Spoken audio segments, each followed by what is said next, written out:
നീ എന്ത് പണിയായി കാണിച്ചത്? എത്രമാത്രം കഷ്ടപ്പെട്ട് യാത്ര ചെയ്ത ഞാൻ അവിടെ എത്തിയെന്നറിയോ? വണ്ടി ഓടിച്ചിട്ട് നടുവിന്റെ പണി തീർന്നു.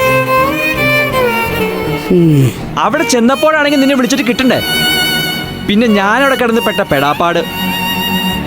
എന്നിട്ടിപ്പോ ഒന്നും അറിയാത്ത പോലെ ഇവിടെ വന്നിട്ട് തൂണ് നാട്ടിയ പോലെ നിൽക്കുന്നു. എന്റെ ഫോൺ നഷ്ടപ്പെട്ടു പോയിരുന്നു എന്ന് പറഞ്ഞല്ലേ? ഫോൺ എങ്ങനെ നഷ്ടപ്പെട്ടു? കാര്യങ്ങളൊക്കെ ഞാൻ അറിഞ്ഞു.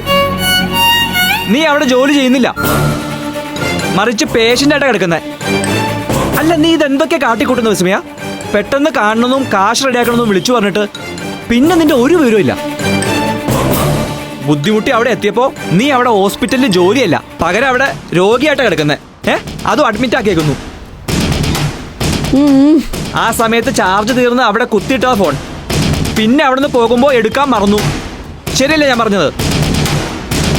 ഏതോ ഒരാളാ നിന്നെ അവിടെ കൊണ്ട് അഡ്മിറ്റ് ആക്കിയത്. ആരായാള്? അല്ല, പറയുന്നതിന് വല്ല വിരോധമുണ്ടോ നിനക്ക്? എന്താ നീ എന്നിൽ നിന്നും മറച്ചു വെക്കുന്ന വിസ്മയ? എന്താ നിനക്ക് പറ്റിയത്? നീ ഡോക്ടറാണോ അതോ രോഗിയാണോ? അറിഞ്ഞാൽ കൊള്ളാന്നുണ്ട് എനിക്ക്. ഇത്രയും നാളും പറഞ്ഞതും അറിഞ്ഞതും ഒക്കെ മതി. ഇനി ഞാൻ എന്തായാലും നീ അത് അന്വേഷിക്കേണ്ട കാര്യമില്ല. നിന്നെ യാതൊന്നും പറഞ്ഞ് ബോധ്യപ്പെടുത്തേണ്ട ബാധ്യതയും എനിക്കില്ല. നോക്ക്, ഇപ്പൊ ഇവിടെ വെച്ച് ഒരു കാര്യം നിന്നെ ഞാൻ അറിയിക്കുക. നമ്മൾ തമ്മിൽ ഫ്രണ്ട്സ് ആയിരുന്നു. ദാ, അടിവരയിട്ട് വെച്ചോ. നമ്മൾ തമ്മിൽ ഫ്രണ്ട്സ് ആയിരുന്നു. ഫ്രണ്ട്സും മാത്രമായിരിക്കും എല്ലാ കാലത്തും.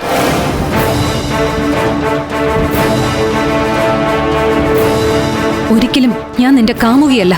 നാളെ നിന്റെ ഭാര്യയാവുമെന്ന് ഞാൻ വാക്ക് തന്നിട്ടുമില്ല. അതുകൊണ്ട് നീ അത്തരം വർത്തമാനം മേലിൽ ആരോടും പറഞ്ഞു പോകരുത്. കേട്ടല്ലോ? ആരോടും അങ്ങനെയൊന്നും പറയരുതെന്ന്. സുഹൃത്തായി മുന്നോട്ടു പോകാൻ പറ്റുന്നുണ്ടെങ്കിൽ മാത്രം മേലാൽ എന്നെ വിളിക്കാനോ കാണാനോ നീ മുതിർന്നാ മതി. എന്റെ ഫോൺ അവിടെ നിന്ന് നീ വാങ്ങിച്ചു വെച്ചതിൽ വലിയ സന്തോഷം. ആ ഫോണിങ്ങി തന്നേക്ക്.